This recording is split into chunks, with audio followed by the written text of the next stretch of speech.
All right, welcome to another deep dive. And today we're headed to the rugby pitch for Ireland's victory over Australia Big win.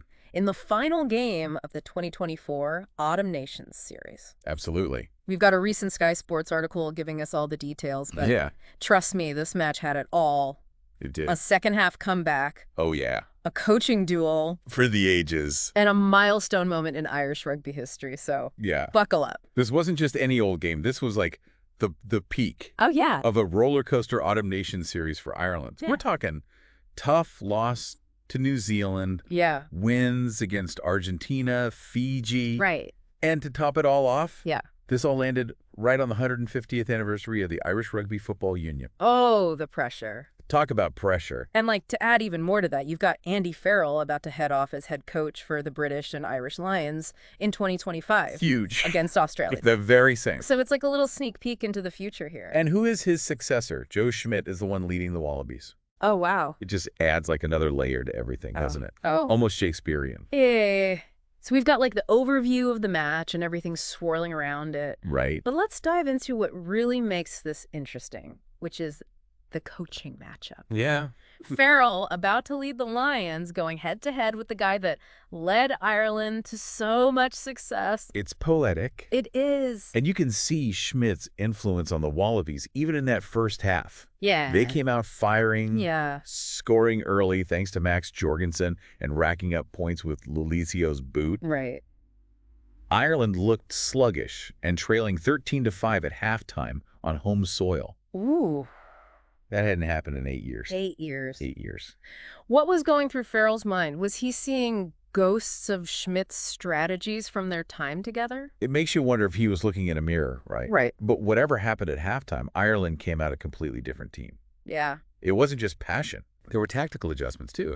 They started using their forwards to really punch holes in the midfield, which created space for their backs. Yeah. And it worked. Like a charm. Mm.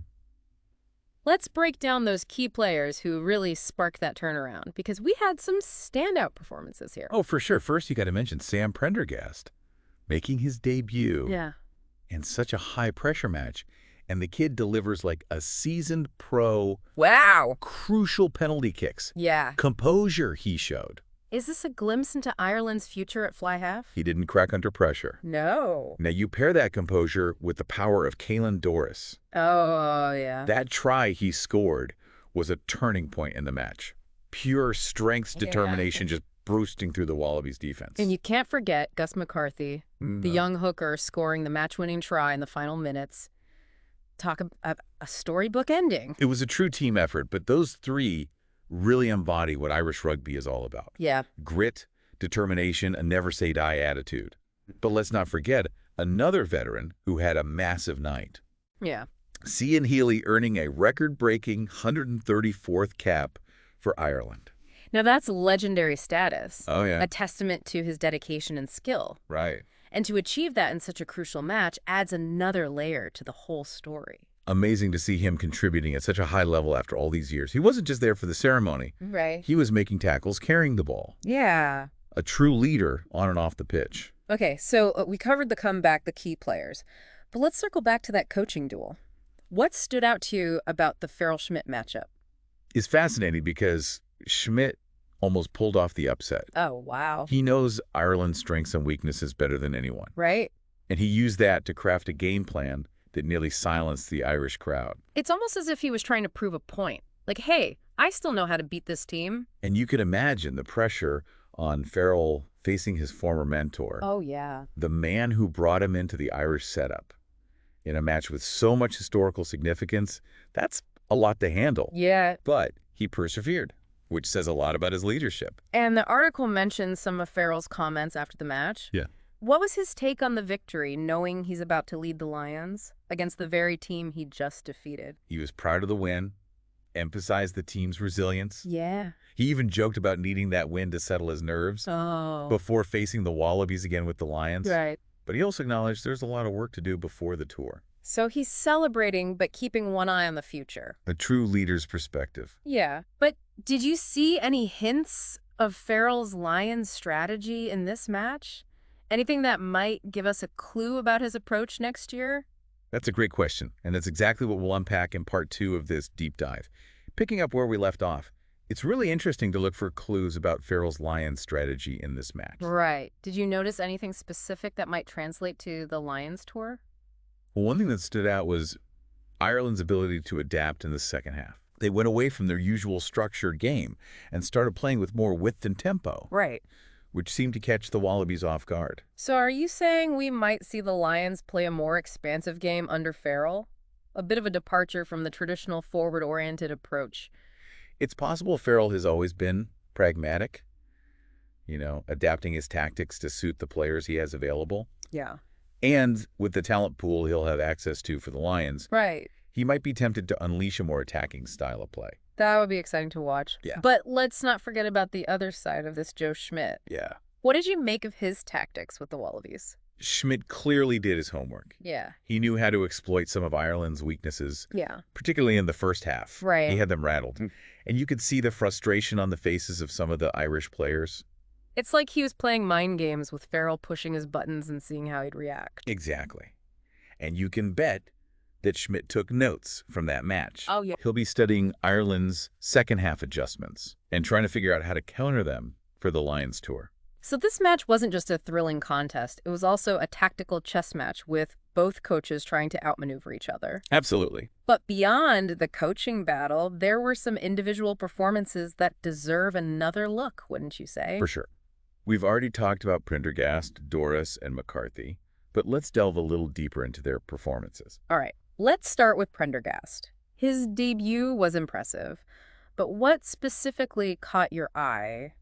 Was it just the composure, or did you see something more? What impressed me most was his decision-making. Okay. He didn't just kick the ball away aimlessly. He varied his play, putting his teammates in good positions and keeping the Wallabies guessing. Yeah. He showed a maturity beyond his years. Yeah. And that bodes well for Ireland's future. So you think he's got what it takes to be Ireland's next great fly half? It's too early to say for Yeah. sure, but the potential is definitely there. He's got the skills, the temperament, and the rugby IQ. It'll be fascinating to see how he develops over the next few years. Now let's talk about Caelan Doris. His try was a thing of beauty, a powerful burst through the defense. But it wasn't just that one moment. He was a force throughout the match. He was relentless. Yeah. Every carry was a statement of intent, Right. and he consistently made yards after contact. Yeah. He's the kind of player who inspires his teammates and demoralizes his opponents. He's quickly becoming one of Ireland's most important players, isn't he? Without a doubt. He's the heartbeat of that team. And then you have Gus McCarthy, the young hooker, scoring the match-winning try. Right. What does that tell us about the depth of talent in Irish rugby? It's a testament to the strength of the Irish system. Yeah. They're developing players at all levels, and guys like McCarthy are ready to step up and seize their opportunities. He wasn't even supposed to start that match, Wow. but he came on and made a huge impact. You know, that final try by McCarthy, it wasn't just about individual brilliance. Right. It was the culmination of a sustained period of pressure from the entire Irish team. They just kept hammering away at the Wallabies' defense, Yeah. and eventually the dam broke. That's a great point. It was a real team effort, and it's something that Farrell will be looking to replicate with the Lions. He'll want his team to play with that same intensity and relentlessness.